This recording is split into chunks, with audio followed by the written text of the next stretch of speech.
Say it. I already passed. I did not know I was being tested, and I passed anyway. Say that out loud if you need to, because your spirit already knows it is true, even if your mind is still catching up. Something in you stood still when it mattered most. Something in you refused to break when breaking was the whole point.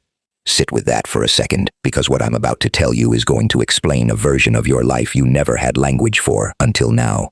A test, in the oldest sense of the word, was never about passing a class or answering a question correctly. A real test, the kind that shapes a soul, is a quiet pressure applied to see what's actually inside a person once the performance drops away. No one announces it. No one hands you a syllabus. It happens in the moment someone betrays you and watches your face. It happens in the silence after you're excluded, and someone is counting how long it takes you to react. That is exactly what happened to you, and you walked through it without even realizing the exam had already started. Here's what nobody tells you about being chosen for that kind of test. It is never given to weak people. It is given to the ones who are dangerous to the wrong side, the ones whose reaction was supposed to prove something, confirm something, unlock something. Somewhere, in a place you couldn't see, there were people, maybe two, maybe a small circle, who had already decided what you were before you even walked into the room. They studied you first. They noted the things that hurt you, filed away the things that made you flinch, and built a quiet plan around it, the way a collector studies a house before deciding what it's worth taking. That is the part I need you to understand, because this was never random. It was engineered. There is a ledger for this kind of thing, an old and invisible accounting system that most people spend their whole lives never learning to read. Every manipulation, every covert betrayal, every whispered word designed to make you doubt yourself gets written down somewhere you can't erase it. Call it karma. Call it the universe balancing its books. Call it the devil's own debt collector working overtime. The name doesn't matter as much as the mechanism. What matters is this. Someone opened an account against you without your permission, and they didn't realize that every entry they made was a debt they'd eventually have to pay back, with interest, whether they remembered signing it or not. And they were counting on you not to notice the ledger even existed. They needed you distracted, reactive, small. They needed you to perform the version of yourself that confirms every ugly thing they already believed about you. Loud, wounded, easy to dismiss. What they got instead was silence. Stillness. A person who absorbed the hit and didn't hand them the show they were hoping for. You didn't know it in the moment, but that stillness was the whole test, and you passed it without even studying. Let me set the scene properly, because I want you to see this the way I see it, not the vague version, the real one. Picture a small circle of people who found each other through convenience or proximity, co-workers, a friend group, a family branch. It doesn't matter which, because the shape is always the same. Somewhere in that circle, there was a person who felt threatened by something in you they couldn't name. Maybe it was how calm you stayed under pressure. Maybe it was the way people naturally gravitated toward you without you asking them to. Whatever it was, it made them uncomfortable in a way they didn't have the maturity to sit with. So instead of looking inward, they looked for allies. They found a second person, someone easily flattered, easily recruited, someone who wanted to feel important enough to be let in on a secret. And together, quietly, without ever saying it outright, they built a plan. This is triangulation, and once you know the term, you'll see it everywhere. It's the covert manipulation tactic, where instead of confronting you directly, someone routes their resentment through a third party, whispering half-truths, exaggerating your flaws, softening you up in rooms you're not in, so that by the time you walk in, the temperature has already changed, and you don't know why. You felt it, didn't you? That shift, that subtle coldness you couldn't explain. That was the campaign working exactly as designed, a slow siphoning of your reputation, your energy, your sense of safety in spaces that used to feel like home. They gossiped. They exaggerated a mistake you made once into a character flaw. They planted doubt about your intentions in people who used to trust you without question, and the entire time, they smiled at you. That's the part that stings the most, isn't it? The smiling, the performance of closeness while the undermining happened underneath it. Like termites working through a foundation while the paint on the walls still looks fresh. They believed they were winning. They believed the quiet damage they were doing was invisible, untraceable, safe. Here's where I need you to picture something with me. Imagine your life as a house, the one you built with your own hands, room by room, out of your effort and your patience and your refusal to give up on yourself. Now imagine someone sneaking in through a side door they were never given a key to, trying to move the furniture around in the dark, trying to convince the neighbors the house was falling apart from the inside. That's what they were doing. That's what triangulation always is, an attempted break-in disguised as friendship. But here's the thing about a house built on a real foundation. You can rearrange the furniture all you want in the dark, and when the lights come back on, the structure hasn't moved an inch. And that's exactly what happened. While they were busy scheming, busy congratulating themselves on how clever their little campaign was, you were somewhere else entirely, staying steady, staying quiet, staying rooted in a foundation they never had the tools to touch. They thought silence meant surrender. It never does. It meant the house was standing exactly where they left it, and they were about to find out the hard way that nobody breaks into a foundation and walks away clean. So what happened when they realized their little scheme wasn't landing the way they expected? That's where the turn begins, and I need you to feel this part slowly, because this is the moment everything shifts. You didn't retaliate. You didn't confront them in front of everyone, didn't post the screenshots, didn't give them the dramatic blow-up they were quietly hoping for, so they could paint you as the unstable one, the reactive one, the problem. Instead, you did something far more dangerous to their plan. You stayed exactly the same. You kept showing up with the same steadiness, the same warmth toward people who deserved it, the same refusal to shrink. And that composure, that maddening, unshakable calm, was the single thing their entire scheme never accounted for. Think about the difference between chess and checkers for a second. Checkers is loud, it's reactive. Every move is a direct hit. Jump the piece in front of you, remove it, celebrate. Most people who try to hurt you are playing checkers. They want the immediate reaction, the visible collapse, the proof that their move worked. But you were never playing that game. While they were busy jumping pieces, congratulating themselves on small, visible wins, you were playing something slower, something they didn't even recognize as a game at all, because real chess doesn't look like a fight in the moment. It looks like patience.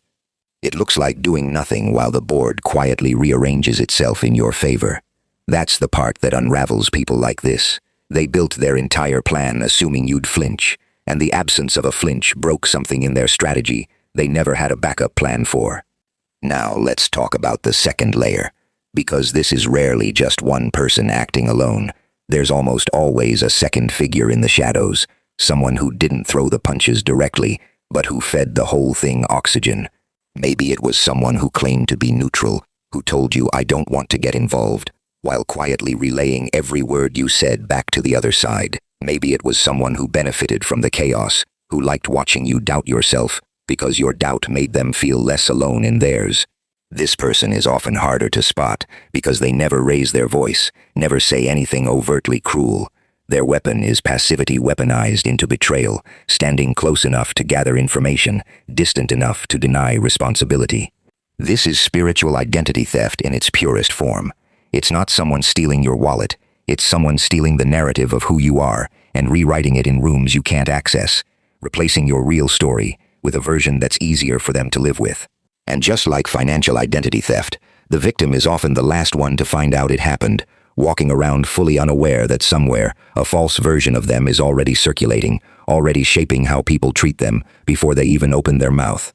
But here's what they didn't calculate.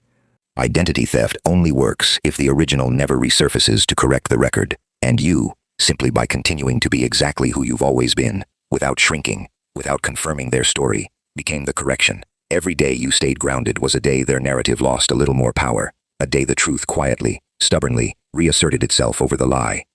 Let's zoom out for a moment, because what happened to you isn't an isolated incident. It's a pattern old enough to have a name in nearly every spiritual and philosophical tradition that's ever tried to explain suffering. Call it karma, call it the law of cause and effect, call it the universe keeping a ledger nobody can see, but everyone eventually feels the weight of. The mechanism is always the same. Energy given out returns, in kind, whether it takes a day or a decade. What you send into the world, especially the covert, hidden, manipulative kind, doesn't just disappear once it lands. It sits somewhere, gathering weight, until the moment it comes due. There's a psychological piece to this too, and it's worth understanding, because the spiritual and the scientific aren't as far apart as people assume. Your nervous system runs on something researchers call predictive processing, constantly building a model of the world so it can anticipate threats before they arrive. When someone tries to manipulate you covertly, Part of what they're relying on is that your predictive system won't catch the mismatch between their friendly performance and their actual intentions fast enough to protect you. But here's what they underestimated. Your intuition, your radar, that quiet gut-level knowing you might have brushed off as paranoia, was actually your system doing exactly what it was built to do. It caught the mismatch. It kept you a half step ahead, even when your conscious mind hadn't caught up yet. That's not superstition. That's your own internal defense, working in your favor the entire time. Spiritually speaking, this is the adversary's oldest move, whatever name you give it. The devil, the ego, the shadow, the enemy of your becoming. It always operates the same way, through whispers, through division, through convincing people to attack quietly, instead of honestly, because honesty would require them to face themselves. The adversary doesn't fear your anger. Anger is loud, it's visible, it's easy to manage and easy to use against you. What the adversary fears is your stillness, because stillness can't be provoked into a mistake, and a person who can't be provoked into a mistake can't be controlled. So why you? Why did you end up the target of this specific, quiet cruelty? Not because you were weak, never because you were weak. You were tested this precisely because something in you radiates a kind of light that made smaller, more frightened people uncomfortable in your presence. People don't usually build elaborate secret campaigns against someone who doesn't matter to them. They build them against the person whose approval they secretly crave, whose potential threatens their own stalled growth, whose calm existence reminds them of everything they haven't yet become. Every ounce of pain you carried through this wasn't punishment. It was preparation, forging exactly the kind of steady, unshakable presence that couldn't have been built any other way. The fire didn't happen to you by accident. It happened to shape you into someone the old version of you couldn't have survived being. Now let's talk about what's happening to them right now, because this part isn't speculation, it's the natural, inevitable consequence of the ledger finally closing. Somewhere, tonight, one of them is lying awake, and they don't fully understand why. Sleep isn't coming the way it used to. Their mind keeps circling back to you, uninvited, at the worst possible hours, replaying moments they thought they'd buried, wondering if you know, wondering how much you've pieced together, wondering why your name keeps surfacing in their chest like a low, persistent alarm. That unease isn't random. That's the debt collector making a visit. They're noticing things falling out of alignment in ways they can't quite explain. Conversations that used to feel effortless now carry a strange tension. People who used to laugh easily around them seem to be watching a little more closely. Small mistakes that used to slide by unnoticed are suddenly catching up to them, one after another, in a way that feels less like bad luck and more like exposure creeping in from every direction at once. They didn't do anything differently. The world just stopped covering for them. And underneath all of it, there's the dread, the low hum of knowing something is coming due, without being able to name what or when. They rehearse conversations with you in their head that never happen, drafting apologies they're too afraid to send, deleting messages before they finish typing them, because some part of them knows that reaching out would mean admitting what they did, and admitting it would mean facing the version of themselves they've spent so much energy hiding from everyone, including their own reflection. You don't have to do a single thing to any of this. You never had to. The universe doesn't need your permission or your participation to balance a ledger it's been keeping since the very first whisper. This is the part I need you to say out loud with me now, because affirmation isn't decoration. It's how truth gets absorbed past the noise in your head. Say it. You are not the villain of their story, no matter how hard they tried to make you one. You are not broken because they tried to break you and failed. You are not paranoid for having sensed what was happening long before anyone confirmed it. You are not required to explain yourself to people who never gave you the same courtesy. You were never the problem in that room. You were never too much, too sensitive, too quiet, too anything. You were simply too steady for a plan that depended on your collapse. You are not waiting for their apology to move forward, and you never needed their permission to keep becoming who you already were. You were chosen for this test because you could pass it, and you did. Let that settle for a moment because there's more truth to say, and I want you to feel every word land before we close this out. You are not who they said you were in the rooms you weren't invited into. You are not defined by a story someone else wrote out of their own fear and called it fact. You are not late to your own life because of the time they cost you. You are exactly on time, moving at the pace your foundation could actually hold. You are not soft for staying kind while they schemed. That kindness was never weakness. It was proof the plan never touched what actually mattered in you. You are not alone in this. even when it felt like it, even when the room went quiet and nobody stood up for you, because the ledger was already being written in your favor, whether anyone in that room could see it or not. You are not going to shrink to make their guilt more comfortable. You are not obligated to forgive on their timeline instead of your own. You already passed. Say it again if you need to. You already passed. Let's go back to the house one last time, because I want you to see it clearly now, fully lit, the way it actually is, instead of the way they tried to convince you it looked. Remember the side door they thought they snuck through, the furniture they thought they rearranged in the dark.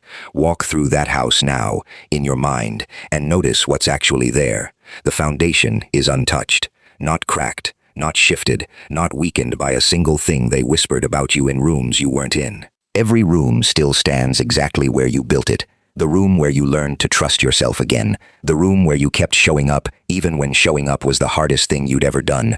The room where your calm slowly became the very thing that unraveled their entire plan. They thought they were breaking in. They were only ever knocking on a door that was never going to open for them, in a house they never had the blueprint to understand. The devil doesn't collect from the person who stayed standing. The devil collects from the ones who tried to knock them down and failed, because that debt was never yours to carry. It was always, only, theirs. You didn't need to fight for this outcome. You didn't need to perform your pain for an audience, or prove your worth to people who'd already decided not to see it.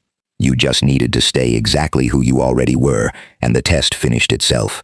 So here's where we leave it, because I think you already know how this ends. You passed a test you didn't even know you were taking, and somewhere, right now, the debt is coming due for the people who bet against you. Let them lie awake. Let them rehearse the apology they're too afraid to send. Let them wonder how you're still standing, still whole, still exactly who you always were. You don't owe them an explanation for surviving. You already won. That's it. Say that last line back to yourself one more time before you close this out, because I need it to actually land, not just pass through. You already won. Not because you fought the loudest, not because you proved anything to anyone, but because you refused to become the smaller version of yourself they were counting on. That refusal was the entire victory. That refusal is what the ledger recorded. That refusal is what's keeping someone else awake right now while you finally get to rest in the knowledge that you never actually lost a single thing that mattered.